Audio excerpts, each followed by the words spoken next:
Cage, Travolta, Travolta Cage, Cage Travolta, Cage Travolta Cage. Doves. We watched Face Off, and this is what we had to say.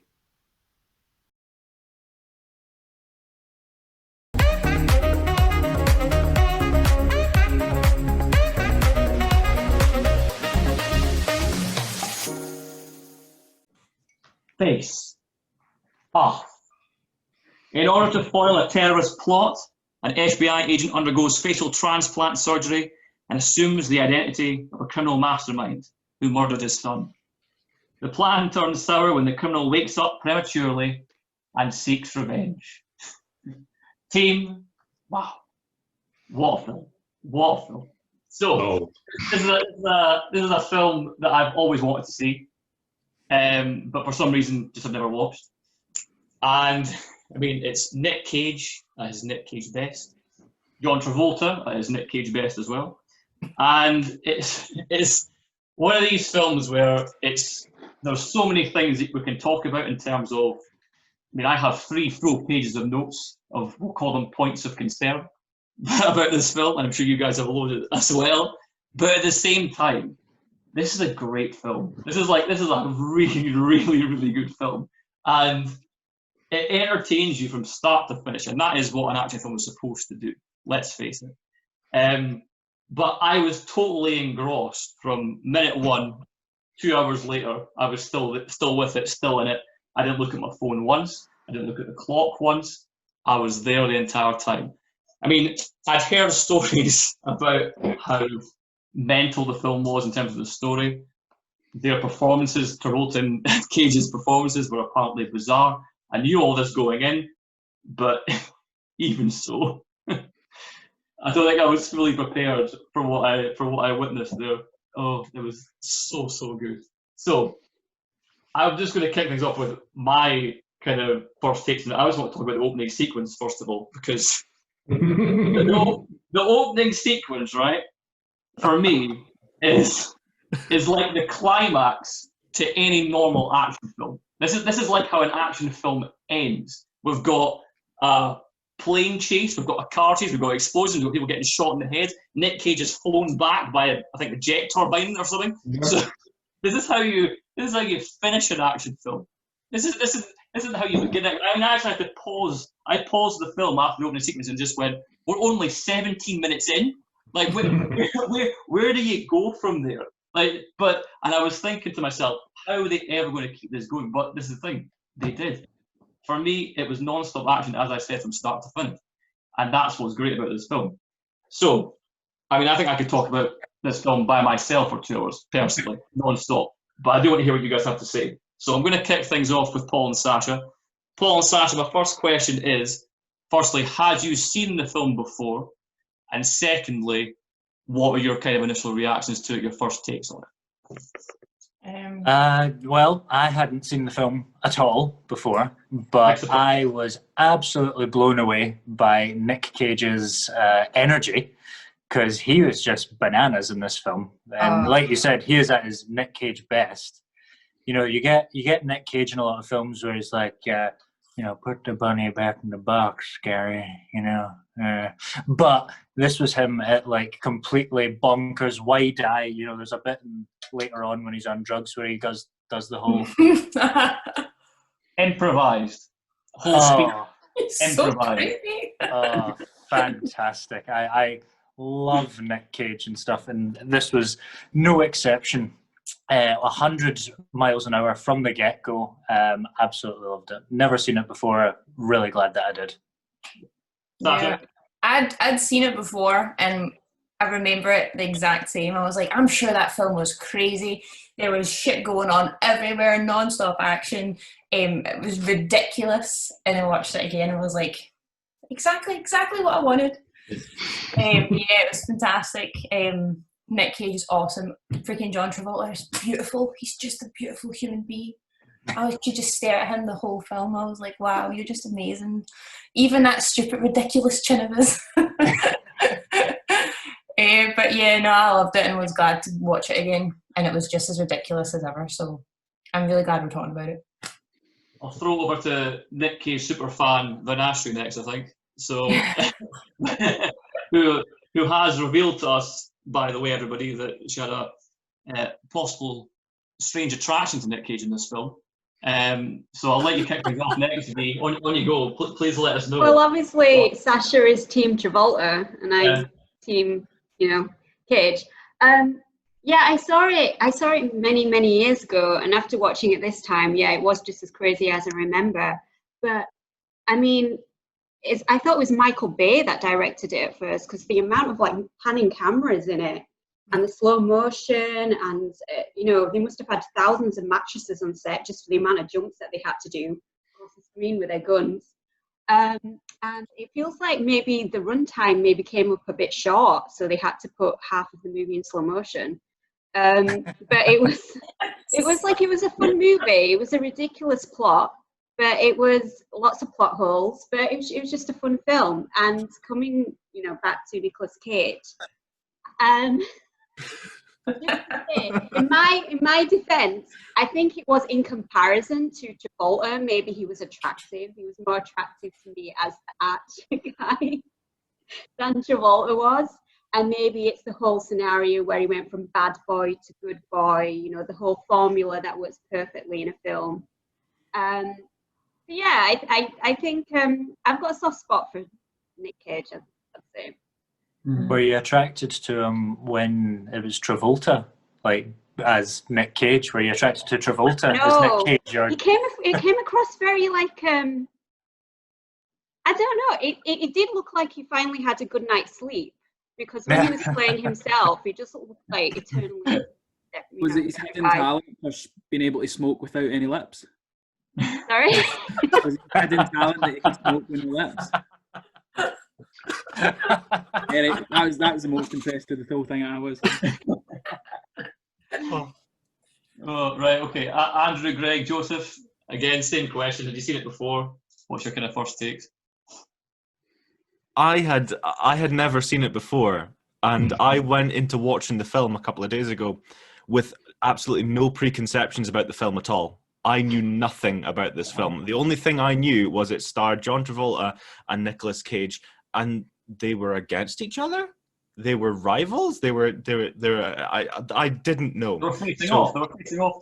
They were facing off. That was the only thing I knew. I didn't know it was all about a face off. I didn't know that. Literally. And I was sitting watching it with my partner sitting watching me watch the film. And I think she had a better time than I did, because I've got so many mixed opinions about this film. It was an awful film, but it was great. Yes. And it's amazing, because it's one of those films that you're like, I am hanging so badly right now. I just need to put something on that I don't need to think about. But then you wind up thinking about it, and you've got all these tinfoil theories going on, and it's just, you can't think about this film if you want to enjoy it. But while you're enjoying it, you start thinking about the film. And it's mad. It's like I've got 5 pages of notes sitting here, and like one of the things is I go on for a paragraph about the names of Pollux and Castor Troy. How clever that is, along with like the naming of Archer. That's really clever, but at the same time, nobody's going to pick up on that because they're barely named until like the third act of the film.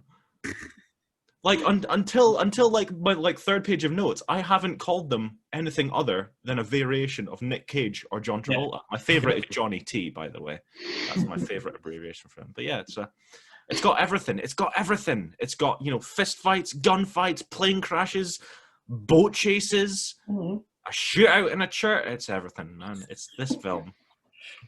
Greg, go for it. I mean, this might be famous Dove fetishist John Woo's best film, in my opinion. I'm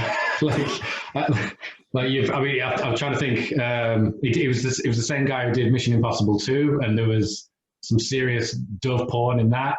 I think there was a bunch in Bulletproof Monk as well, I seem to remember. And a lot of the time, as soon as you switch off 80% of your brain, you're realizing that you're just riding this consistent high between famous overactor Nick Cage trying to pretend to be famous over-actor John Travolta and vis-a-vis, and it's just so fascinating to watch that you don't necessarily need to care about how many lips he's got when one of them's smoking. Like, as soon as I stopped thinking, sorry, I should stress, I have seen this before, and I still have as many questions as the first time I saw it, but most of them are just like, yes, more of this, please, because doves, so many doves.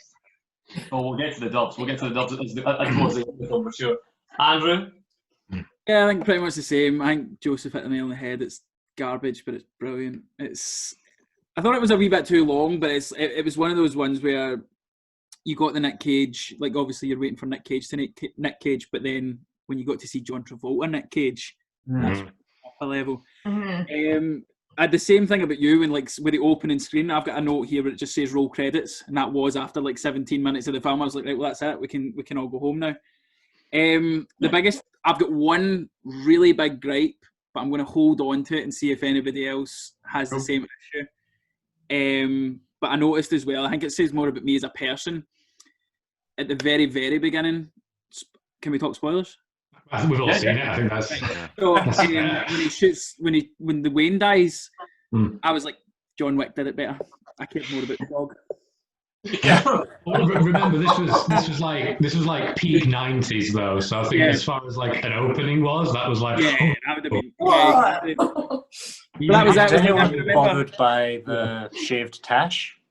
Oh God! Yeah. Oh no, he was rocking the Selleck look. He was going full Selleck, and I honestly, that's the only moment where I thought, V might be right about this sex appeal. It's literally my first quote is Bodhi's mustache. How different a film would it have been if Nick Cage had kept the mustache throughout the entire thing? Like, it would have made him licking the daughter weirder. maybe. Or maybe better. We're coming to all that, Joseph. Just you wait. I mean, that brings me nicely into what my major talking point is going to be for me personally, and it is the choir girl. It's the choir girl. And I'm going to put emphasis on the word girl here, because at best, and I mean at best, this person is 18 years old. She is at least, I think, 15 or 16, right? And Nick Cage comes wandering in after placing a bomb with skull and crossbones, by the way, to make you realise it's dangerous. And he wanders in wearing a priest outfit, which I mean, did he know ahead that there was going to be a choir there that day, and he's come dressed as a priest to blend it? I don't know about that, but anyway, he comes dancing in, singing Hallelujah. He wanders over to a child, and he starts flirting with her very creepily, and then grabs her ass. And this is my exact note that I wrote down when I watched this part. How old is that choir girl? What the fuck? Did he just come? That's what I wrote down. It was one of the most bizarre and horrible things I think I've ever seen. And actually, something I was thinking about this morning, right? Something I was thinking about this morning is if this girl was indeed a girl and 15 or 16, right, or under 16, she would have to have had, think about this, a chaperone on set. Now, that would potentially be her parents. So her parents have watched Nick Cage, a 30-something, I think at this point, old man, come in, grab their daughter's ass, and come in his pants. So that is. I mean, it's Hollywood. They could have had an ass double that was of age, so it didn't get weird. Yeah, could have had an ass double. Are we just going to gloss over the point where before he grabs her ass, he just headbangs in the middle of a Hallelujah chorus? But tell me this. After that scene, did you not know everything you needed to know about that character? No, that was everything you need to know, and that's why it's such a perfect introduction for that character. That was the most Nick Cage introduction you could possibly ever get. No, because my note for that bit, it kind of goes like, it's quite, I was trying to be quite reviewy about it. I'm like, okay, the Hallelujah chorus, we're getting it. We're getting to know everything about the character. Nicolas Cage is clearly having fun as an actor. Then I just go into block capitals with just, oh no, what is happening? But I think it's really clever. Actually, sorry, I was just going to say, this is going to sound controversial, but was Nicolas Cage being really clever considering the climate associated with the church and priests and choir people And he thought, well, to be a convincing priest, I would have to do that. Oh, Get away with it. Sure, it's a point. Controversial the I first may day. have thought that Yeah, as well. cancelled straight I away. mean, I think we can all agree that this is a multi-layered, very subtle, allegorical film. So yes, let's say that that's what he was thinking. I think Either this film is like regardless, to be honest with you, Oh. for anything that he does. I felt sorry for I think personally, any female actor in a scene with Nick Cage in this film. Personally, I'm sure V, you Yeah. disagree, but like for example, he asked. I think one actress did have to suck his tongue. Yes. Oh, yeah. No dare suck my tongue. Suck my tongue. I've written Like, down all my favourite quotes from this thing, so there's quite a few here, we'll and that's definitely one of them. No, but imagine going home that night and your partner, for example, say, "Oh, how was work today?" And you go, "Oh yeah, I had to suck Nick Cage's tongue," or "Nick Cage grabbed my ass today." It's just like, Oh, cool. tough day at the office. That's a tough day at the office. Personally, I think. No, I think the conversation about Nick Cage grabbing your ass would be happening at school, Craig, not at. Okay. Yes. Exactly. Oh, right. Okay. So, but then I want to kind of bring up the technology. I think that I know we're kind of jumping around a little bit, but the technology is really important. They're very advanced. It's the 90s. Lasers can do everything. I know. No And, stars. and if the lasers can't do it, microchips. Exactly. Yeah. Floppy disks too. Oh, and if worse comes to worse, we've got floppy disks as well. Oh, Just to I've got that as a note as well. Slow My- motion my floppy personal- disk. My Oh. personal favourite was the prison. Oh, the And Magnavox, yeah. Seen this super advanced prison with these magnetic floors, and everything in this prison obviously runs on Windows 95. Yeah, like, Was my anyone who favourite like thing has, about it. anyone's In the taken middle like of the a speech. moderately powerful fridge magnet to a Windows 95 PC, it just destroys the thing. How did they get him to run in like a building made of a super magnet? I've got a bullet pointed list of like inconsistencies in this film. Yeah. It's not worth the headache that you'll give yourself trying to put logic onto this. I know, man. For me, the And technology. in terms of one of my favourite quotes in this was when they were about to get I believe it's during the face transplant, we'll call it, scene, where the scientist, one of the scientists here, the main one, had the balls to say real science, and I was like, oh, that's going down. I mean, for me, the science, right? If this science exists, and by the way, this is 1997. This film was made, so this technology isn't available now. Really, let's face it. And the way they are showing it, it's not. I mean, you can have a face transplant. It's not like to this degree. But if this technology is available, where you can regrow body parts, the ear, for example, you can do a face transplant and it heals in a day. Why is this technology not available to the public? Why is this not? Why is this not saving the planet and the Because world? we have super villains to beat. Yeah. Instead of giving it over to Sandra. Totally on super villains. We have Nick Cage level super villains that don't stay in magnet jail. Why we In need mass mayhem, you wouldn't know who your neighbours are. You wouldn't be able to trust anyone. Cats and dogs living together. Complete anarchy. Andrew, I want that quote cross-stitched and hung above a mantelpiece. Nick Cage, you won't stay in super magnet jail. my favourite piece. On you go. No, that's we'll get that on a T-shirt for the show. Yes. Right, would you like the first fun fact that relates to this? Right, this is the first fun fact that I found about the film. There's plenty, by the way. It's amazing. But the first fun fact related to the technology, right? The movie was originally set in the future. So in the original script, the movie was set in the future where this was all possible. That actually is also prison as well. But John Woo, the director, said that he wouldn't do the film unless it was set in the present day. Keep everything, but set it in the present day because he wanted to focus on, and I quote, the psychological aspects of the characters. And he didn't want it to distract from the That which I would say he stunningly achieved with the cunning use of mirrors. that is Jesus. the best shot of the whole film. That is the one actually properly good moment of the film. I thought it was when they face off when they face off with dinner and they're facing their enemy and they shoot them. Yes. Yeah. That's It's Poignant. perfect. A poignant moment. Apparently, the end of the film was supposed to take place in a mirror factory. Oh, that would have been so much better. They should have. They should have. Been good. Well, hang on, that'd be a bit too classic James Bond, that wouldn't it? Yeah. With a man with a golden gun. But then you can have all those doves. Oh, even more doves. Yeah. Oh, yeah. Even more. It only needed Is that a couple. real dove or a mirror dove? We don't know. I don't know. I must have missed these doves. I don't have a There's single so note many anywhere doves. about doves. Clothes. Rory wants mean, the church scene. Maybe you were blown away by the religious symbolism more. That was it. Doves all over that cross. There was One of the things I just stuff. One of the things I just remembered with like when they're on the tarmac, he's about to get out on the plane. Why did he change his sunglasses over?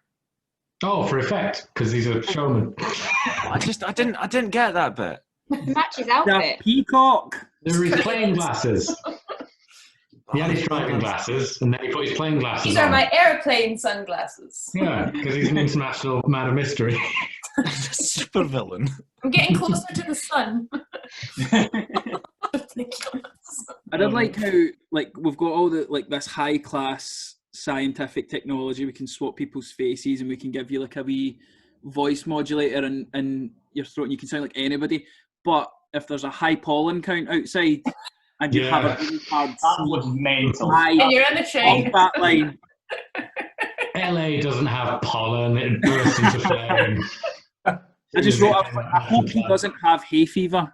I said, or like a really hard sneeze. I'm like, mate, I hope that actually comes back. I really hope that he's talking to his wife or. Well, that's why he had to put the drugs in his drink as opposed to.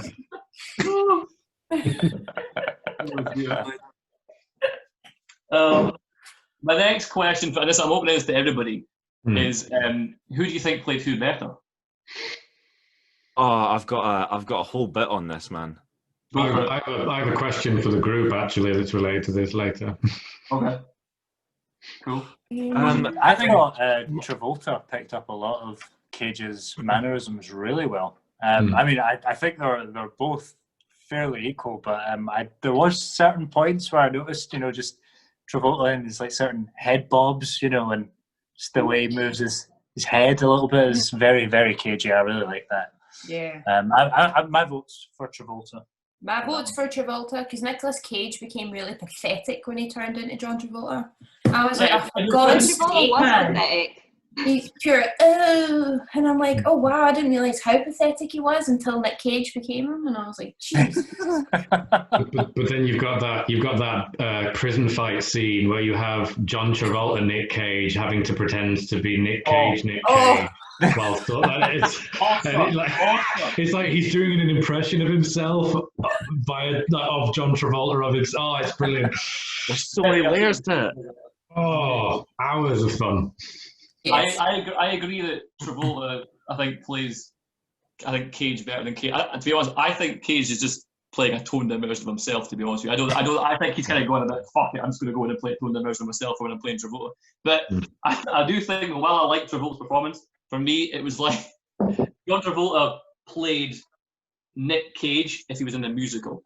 That's how I saw it. Pantomime. It hasn't been recovered yet. It was very theatrical. Yeah. And it was like he was Nick Cage. It was pantomime. Yeah. I mean, after such a serious character introduction in that priest outfit and with the choir, like I'd expected a little dignity after that. Like I think it was odd because they didn't have. I don't think in the intro, because most of it was just plane chase, shooting, and one-liners. We didn't I could really. eat a page for hours. Yeah, we didn't really get enough time to see Nick Cage be just Nick Cage and Travolta be just Travolta. So then you're getting to know Nick Cage with John Travolta's face later on, and it's this huge disconnect. And then at the end, he's like smiles and dewy eyes. He comes through the door, and I'm like, 10 minutes ago, you were literally scraping a piece of metal across your face, John. I'm not going to be whimsy right as you bring a child into your house. Oh, That was weird. that was. I was gonna say actually. Was anyone else thinking? Okay, you've just adopted this child without speaking to Yeah, your without wife. talking to your family, and he's like, "Is it okay? Is it okay?" And she's like, "I've been here." And I'm Can we keep him? And then Dean, Kind of costing him to his face. I need to. This is the point where I can't hold it in anymore because you touched upon it. The biggest gripe I have in this film is this. Oh Yeah, what is up with That is that? the fucking. He's so blind. And I called it. I see. I wrote down here. She'll stroke his face at the end to realise, oh, this is my actual. No, Yeah. it's not. It's Nick Cage. And then I'm going, it can't get any creepier. And then he does it to the daughter, and I'm going, right, that's disgusting. You do. And then she does it to the murder Wayne. Yeah. Like it's a thing. Like it's a family do. And he smiled. Oh, It's such a weird, bizarre thing. It turns any moment that has some semblance of good acting in the film into this just pile of So shit. bad. I mean, it's the bit where, like, his wife is doing the reveal, realizing, oh no, that's actually my husband, and they're having like a really sweet moment. Then she just goes. Yep. And it's just when you do it, there's actual like slackness in the face. I think it's something that the director liked. He's like like it was riffing one day and someone did that as a joke. He's like, no, that's good. We should keep that. I just think that's something John Travolta does to people. Like Go on. You're right, Greg. I'm right. John Travolta. This is John Travolta. He improvised this. Oh, did he? and it was kept, and it became a thing that he did for the rest of the film. So, I mean, but think about it as the other actor, that he just improvised this. I would hit him in the face. If he put his hands on the middle of his You did do it from Greece. I would have Scientology. Get punched some Fine. ribs. I mean, with his grubby hands. Oh God. Well, I can see why they did it, because they needed like in a lot of body swap films, they have like a quirk or a tells just so that you can distinguish, like just to clearly telegraph to the audience, like it's still them guys, just in case you forgot. And Nick Cage's was actually kind of nice. It was when Nick Cage is tying his brother's shoe. It's such an odd thing to notice, but you remember it later. But it's not invasive or creepy as it down the face and stuff. So I don't know what came first. But I kind of appreciate why it's there, but no, don't touch anyone ever again, John Travolta. No. I was watching it with my partner, and he said, "Oh no, I think it's because the son's blind at the beginning." So like, it's like so that's like I don't know, it's some kind of thing, and I was like, "All right, okay." So yeah, That would have been great. obviously he was wrong. Literally anything else would have been fine. Like just like got your nose, or I don't know, you had a finger under his nose, Or just a ruffling of the hair. Anything bar stroking your 5-year-old's face. in it's not slow even that. motion. 2 minutes into the movie. He did it to the wife as well when she was asleep. Like he walks up and starts to, and my note here was, I have never rubbed someone's face as they slept and they've been pleased to see me. So how did they react, Paul?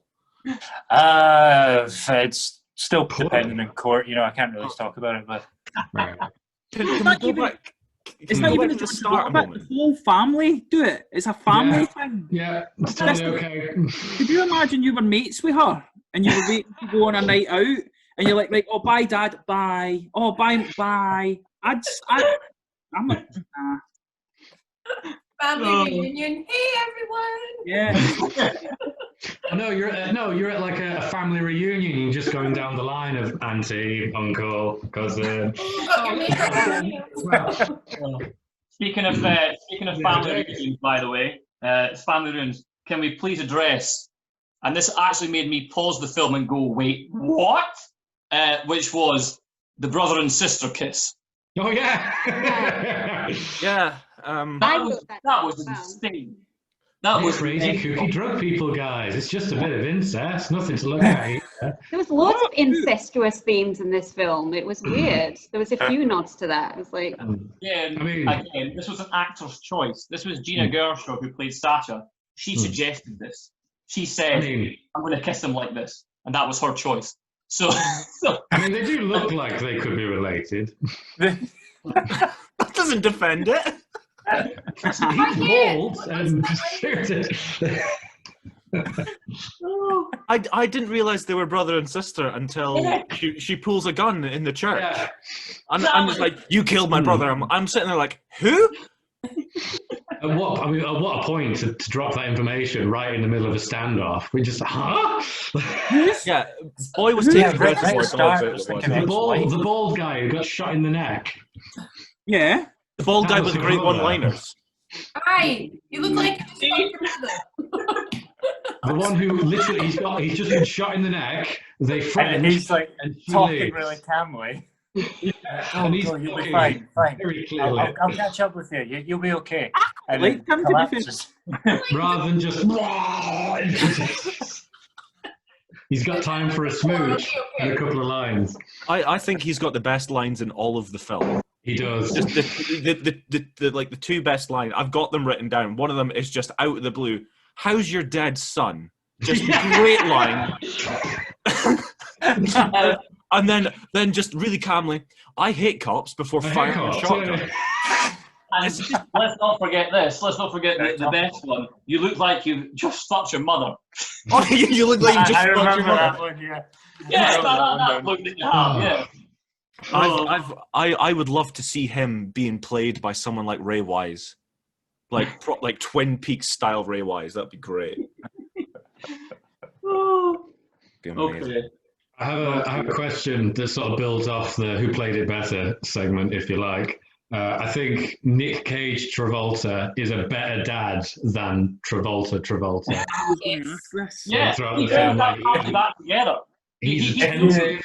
He makes dinner. He respects who his daughter is as a person. He Gives his teaches daughter a ballad song. Except when he's like defense. coming into the room when she's in her underpants to pick up a Yeah, lighter. well, I mean, nobody's perfect. But most importantly, he doesn't just turn up to their house one day and say, "Hey, honey, this is a child that I'm going to keep now. I'm not going to consult you or our daughter. Try to ignore the fact that he's a spitting image of our murdered son." Yeah, why do they look so similar? Budget cuts. They just got the same kid. Yeah. Can we go right back to the start? Just it's a little gripe I've got about the whole film. Surely an international super criminal like Nicolas Cage would have taken a second shot. Like, Oh, I've got better than that, Joseph. He's in plain view of a whole park. yeah, Like, a troll is lying on the ground. having Just a take a McDonald's second milkshake, by the way. You did see him drinking out the straw constantly. Oh, yeah. He was having a milkshake. Gotta stay He had time hydrated. to go to McDonald's. And then With- never drinks a with the milkshake start ever as again well. throughout the rest of the film. The start is basically the Punisher origin story. That's Like, what I've got written down, Paul.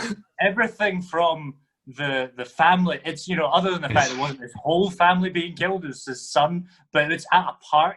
It's at so many versions of it have been at a merry-go-round. You know, it's like scarily close. Like if we watch Punisher, the one with, funnily enough, John Travolta plays a mob boss in it. Later on, if you watch that one, it's pretty much like dead on similar. And is a Punisher not in prison with them? Thomas G? Is he not one of the prisoners? Yeah, he is. Yeah, Oh, he is. yeah. Were they just shooting the films at the same time? They're just like, okay, Aye. just swap scripts, guys. Come on. Come on, guys, we've got 2 film crews. We can share this high-tech Electro prison together. Apparently, all the extras were former ex-cons. They were all Wow, yeah, really? all the extras were former ex-cons, which is that to me that I mean, and yeah, the space boots and I mean, Well, that's why you would use ex-cons. You'd scare them shitless, going, "This is what's next. If you keep going, you will be in Magnet Green." In the 90s as well, like people believe that. I'd be scared out of being a criminal if I had to spend a day on set with Nick Cage. Bringing it back. To be John Travolta. Bring it back to the prison, by the Could way. be trying to convert them. Another thing is, so apparently in the prison scene, or the prison scenes, which were brilliant, by the way, as I've already said, Nick Cage being John Travolta being Nick Cage, perfect. Yeah. But apparently there was this big scene in this where Nick Cage, obviously John Travolta, you know, the whole thing, Nick Cage as Sean Archer is in the prison with his brother. Well, this is really hard to explain in this film, honestly, but with Castle Troy's brother, Pollux, and they're supposed to have a massive heart-to-heart, like a whole conversation. It's lovely. It gets all this character story, backstory in it, makes you empathise with the characters. Nick Cage took that scene, threw it away, and apparently improvised for basically the whole day and talked about the fact that he's a criminal because his dad made him wear a pink dress. This scene did not make it into the final cut of the film. It was cut, but he took that apparently brilliantly written scene and just went and just improvised this bizarre conversation. I improvised a lot as we've kind of talked about. He improvised that monologue. Face Off appears nowhere in the original script. He says it, I think, 5 times in that monologue. Well, how else are we supposed to know that that's why it's called? Family Guy explained this perfectly. Is that what this is, though? Is this like John Travolta saying, "I'm taking your face off"? Is this what the face waterfall thing is? It's actually a really clever callback to that. Because he feels, as in the skin of Nicolas Cage, he feels like he can't do that. He feels like he's a different person, and he needs to take that face off to get the other face on. And whose face Symbolism. are we really showing to the world? Does anyone really know who we are as people? It's just masks falling to the floor. Right. Would you like to hear the best fun facts of this film? This is easily the best fun fact of this film for any Con Air fans in the audience here. So, as you probably might know, Con Air and Face Off come out very, very close together in time. Nick Cage apparently walked off the set of Con Air, he wrapped on Con Air, and 12 hours later, he walks on the set of Face Off. And I'm not meaning he comes in for a nice easy day on the set of Face Off. He walks in 12 hours after getting his wig taken off and saying to the girl, "There's your toy," on Con Air. He walks on the Face Off set, and they are filming the boat chase and climax of the entire film. So nice. he is not only playing for his first day on set. He's not just playing himself. He's not playing Castle Troy. He's playing John Travolta on his first day on this job. that is insane production, like organization. Asking him to come in and just be this person straight away. I mean, he goes off in that last. There wasn't a lot of room to ham it up on the speedboat, so I think they might have method acted it a bit later on. Yeah. Did he have a stunt double? Oh yeah, the boat. He must have had a stunt double because his hair suddenly looked a lot fuller. I've got that note. I've got boat dive stunt doll. There was literally a point I'm sure I seen a doll flying rather than a person. I was going to say, did anyone else, get the feeling that they would just instantly die from that speedboat crash? They killed 2 stuntmen to get that shot. That's why they look so different. You can't argue it's a great shot. Big explosion. They didn't have enough in the budget to murder Travolta and Cage, so they just catapulted 2 stuntmen onto the beach. Right. And they did it in slow-mo as well, so you get a really good look at their faces. We'd be remiss if we didn't talk about we're on the climax anyway of the film, but we must talk about the doves. We must talk about we must talk about the funeral scene. Guys, please just go for it. Take it away. I need to have a minute just to process that final. Second best Mexican standoff I've ever seen. Glorious Bastards. First, please, Andrew.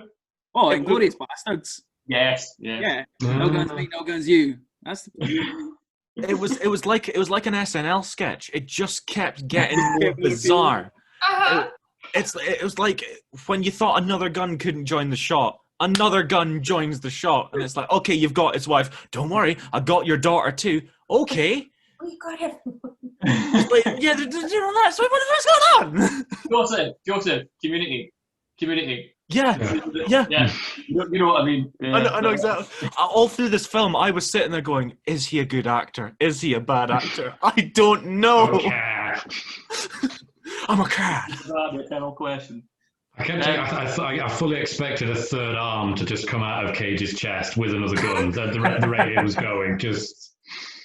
Oh, did anyone catch the self-defense dove? When it was after the shootout, they're scrapping in the garden. His daughter's running in and out. They're fist fighting, and Cage throws a dove at Travolta's face to make him distract him to drop the gun. Oh, No. I don't know. Well, okay, throw might be a strong word, but he essentially shoos some birds at Travolta's face like you would throw some sand or some dirt. It's a self-defense dove. John Woo is a dove genius. Did you see how like the daughter fell down the stairs as well? Yeah. Like He just casually shoves her. he shoves her, but she keeps going. She hits the wall and then continues down the next bit of stairs. Those stunt doubles. Keep going. Oh, stunt doves, Jesus! Like they were there. Also, why did the funeral take place? I know. For production reasons, they made it beside the water for the boat chase. But this is the thing. This is an FBI, like highly respected FBI, who, by the way, died of a Travolta stare. He had a heart attack because John Travolta looked at him. I mean, this is why he died.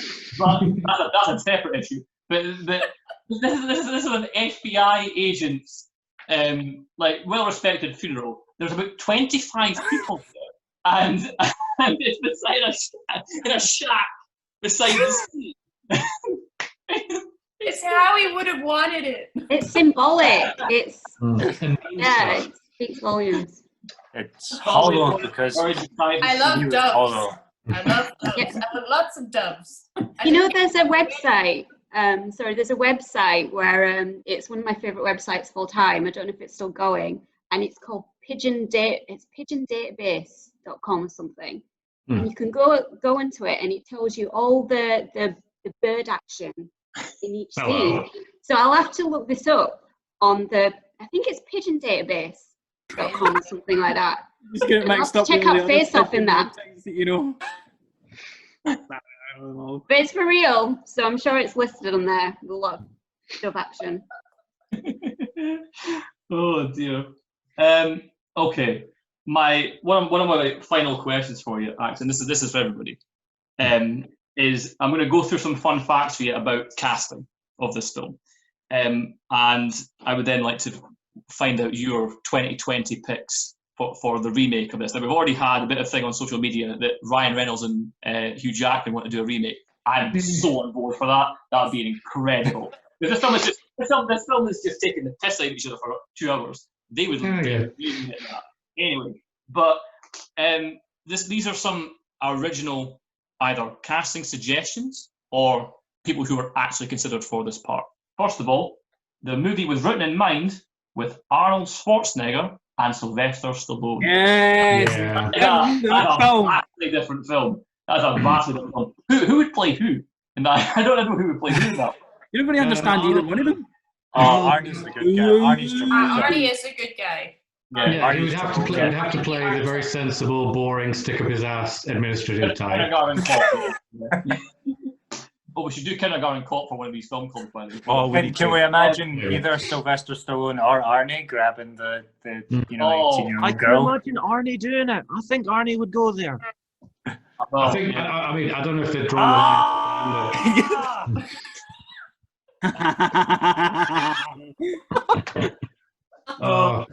Right. Other combinations, because Michael Douglas he is the producer of the film. He was considered for one of the parts initially. Michael Douglas versus Harrison Ford. That's again a very different movies, though, isn't it? If that's the past, then it's These not are three very different movies, yeah. Right. They're not weird enough. Ready for the Oscar nominated Face Off? De Niro versus Al Pacino. Yeah. Ah. That would just be a film of pauses. I know. They're too short. Jean-Claude Van Damme against Steven Seagal.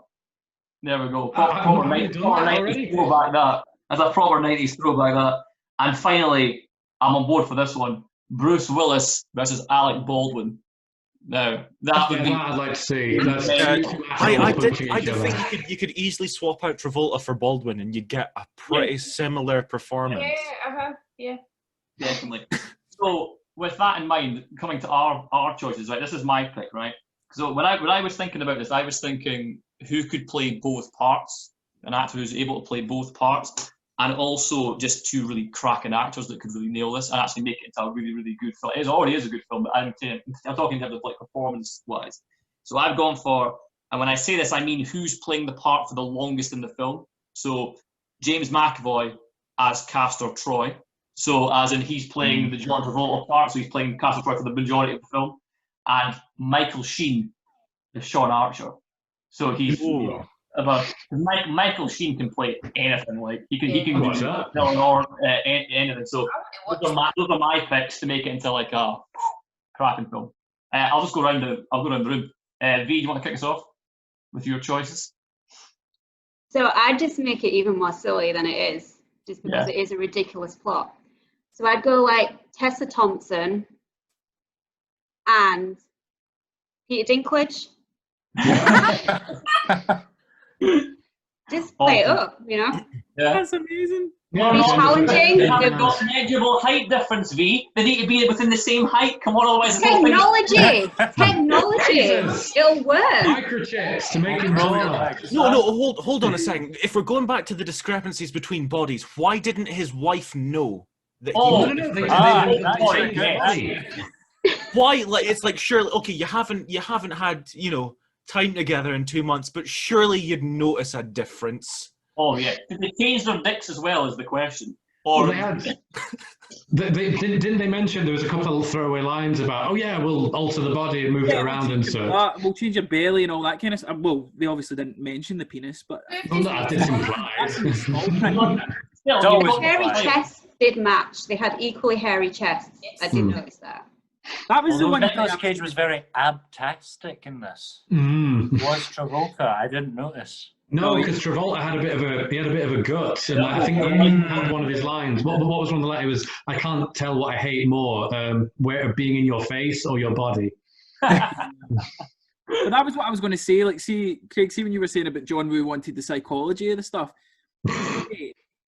She has sex with the man who killed her child, and he allowed it to so he's went, right, I need to catch this bad guy, I need his face.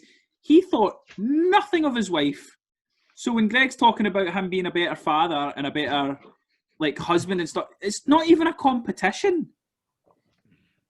And he doesn't even think of the psychology of his wife, and she's just like, yeah, one of those. We're all good. We're all good. There's not Remember, too much we- of an apology there. we either, are- really, we are is in there? a- He sort I of goes, personally think that Joan Allen, who was playing the wife, Yeah. I think she preferred sex with Nick Cage, to be honest with you. The John Travolta, to be honest with you, from what I could tell.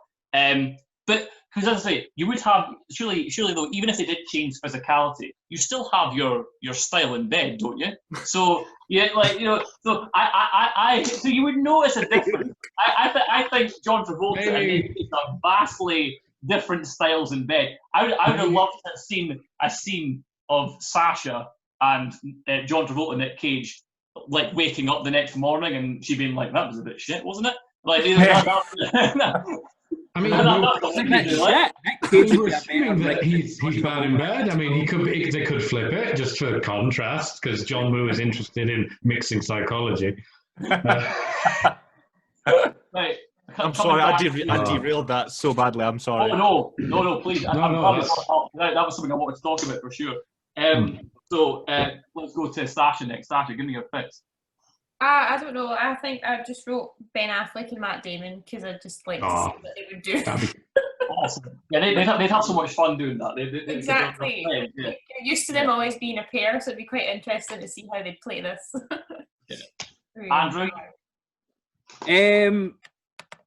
I was going to say Jake Gyllenhaal, but that's cheating because I love Jake Gyllenhaal and I'd watch him in anything. So I've went for Ryan Gosling and Zac Efron. I think Zac Efron's quite an underrated actor. I think Ryan Gosling's one of the best working ones, and I think they could do because again, when I read the Hugh Jackman and Ryan Reynolds, I'm going right. That's comedy. That's comedy all day. That's the route that it'll go down. Whereas I think somebody like Zac Efron and Ryan Gosling have both got comedy chops, and they're both, I think, really good like dramatic actors as well. So I'd like to see Efron as like Travolta, but like the same way as what you were saying, like he would play Castor Troy for the majority, and then Ryan Gosling as the opposite. Awesome. Greg? I've got 4. I went off on one on this. We're running short on time, Greg. Come on. All right. Okay, I'll go through them quickly then. Christopher Walken and versus Dwayne "The Rock" Johnson. Oh yeah. Okay. Because I don't know if you've seen the new Jumanjis, but Dwayne can act like as different people. I never expected that. Then we've got Christopher Walken versus Bill Murray, because I think that'd be. I want to see them in gunfights if they're old enough. Christopher Walken versus Jim Carrey. Because they've both got that kind of they've got that weird sort of rubbery face, and they've both got 90s chops. And finally, Christopher Walken versus John Malkovich. Oh yes, that one. Yeah, I that want one. to see all of them. Yeah. Paul? I'm quite happy with mine, actually. I'm happy no one else has said it. Sam Rockwell Yes. versus Ben Stiller. Oh, interesting. Very different. They're quite similar looking, though, when you look at them. Ah. I like it. Ben I like Stiller. Sam Rockwell's a good choice. He's like, have you ever seen Jojo Rabbit? He's incredible. Oh, I love that. Jojo Rabbit. One of my favourite films. Big Still. Yeah. Definitely. Joseph? Sam Rockwell's one of these guys where it's like, even in things like 3 Billboards Outside Ebbing, Missouri, he's the supporting actor in most roles, but he smashes it every time. Oh, a fifth. Performance. No, me neither. I got a 5th one now. Christopher Walken versus Sam Rockwell. Yes. They were really good in Seven Psychopaths. Yeah. Joseph, finish us off here. I've redone the whole cast list. That's how passionate I am about this film. That's good. That's a good end on. Then go for it. I'll give you. I've got like a serious one and a kind of non-serious one. For I was kind of thinking about it, actual like casting as brothers. That's where I started off. So base Castor and Pollux Troy are Dave and James Franco, because they need to look similar. Yeah. But then Sean Archer is played by Donald Glover, because I think Donald Glover's cracking. And I'd love to see that switch around. And then we need someone with chemistry with both of those actors. So obviously, Alison Brie. Like, she's the one that's got chemistry with both of them. She's married to one of them. The daughter, I don't know, any young presenting female actor. The kid who tries to get funky with her in the car while Travolta's inside, I think that needs to be played by someone like Tom Hiddleston or Tom Holland, a teen heartthrob, just so they can get chucked over a car. I think that'd be brilliant. I popped when I seen who that was. I couldn't believe that was Hyde from that 70s show. I was like, no, I was like, oh, it's you, Hyde. Dietrich Hassler, the bald dude, that needs to be Ray Wise, and then his sister Sasha needs to be Tilda Swinton, and then Troy's body men, just like general henchmen, need to be Nicolas Cage and John Travolta. Yeah. By the way, just because you brought up the brother, did you not think that the guy playing Pollux Troy, he wasn't playing Castor Troy's brother, he was playing Nick Cage's brother? And that's what I thought he was doing. He wasn't playing. He was playing Nick Cage's brother, and was just going mental the whole time. I would also love to see the film played dead seriously and properly by Cate Blanchett and Tilda Swinton. Oh yes. I think that would be immense, because I've got so much endless love for Cate Blanchett.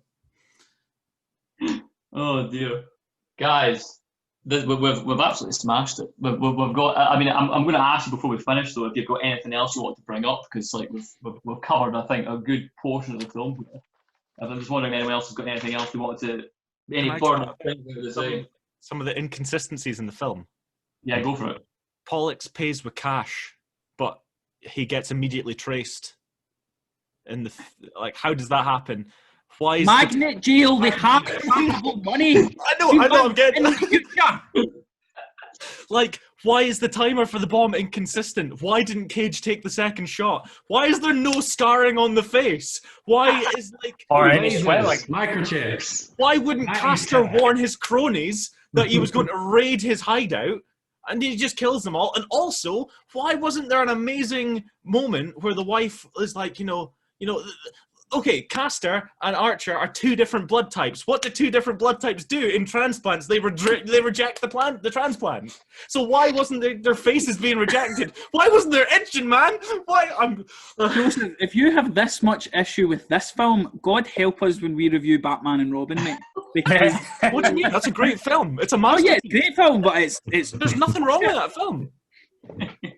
It's a perfect film. I might have gone feverish when I was reviewing this film. I've got a question. Like, where would you guys put this on our lists? So we're doing top 100 versus bottom 100. Would you say this should be top 100, or would you say it's bottom 100? Scored quite well, hasn't it, in general, with the public? 7.7 on IMDb. So I was shocked it was that high. I wasn't. No, Personally. that's so shocked. For all Yeah. its problems, I think it's got like a lot of great parts to it. So yeah, top, easy. Yeah. Best comedy I've ever seen. I have a little bit that might sort of explain that, I think, if I can ramble for like 2 minutes. Go for it. So like it's a lot of other like body swap films like Big, Freaky Friday. Zac Efron was in that 17 again. Like the main shtick of it is you have this conceit, whatever it is, that allows two people to switch perspectives, and the idea is that you have one that sort of and they both have to mutually learn a lesson off each other. So the childish one learns to be a bit more mature, this adult workaholic has to work a bit less, and at the end of it all, there's some kind of resolution, there's been hijinks in the middle. I think this is the only one that has the identity swapping being their arch enemies. And the only lesson that they really learn from each other is vengeance, in like all caps, because like Travolta's entire arc is just, I need him to die. He needs to die, and I'm going to keep saying die until he dies.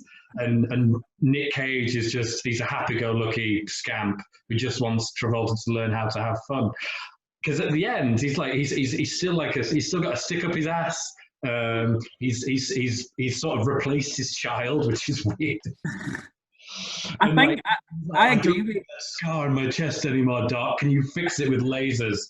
And that's his narrative track right there. No, I agree with that, but I think what they tried to do was have this like exactly what you say, like they do learn from each other's lives, because that's what we see when he's like protective of John Travolta's daughter, and then you see John Travolta like when she's like, oh, what was that? Sasha's like, oh, don't let him be like us, and then he's like, oh, well, yeah, I'll kidnap him.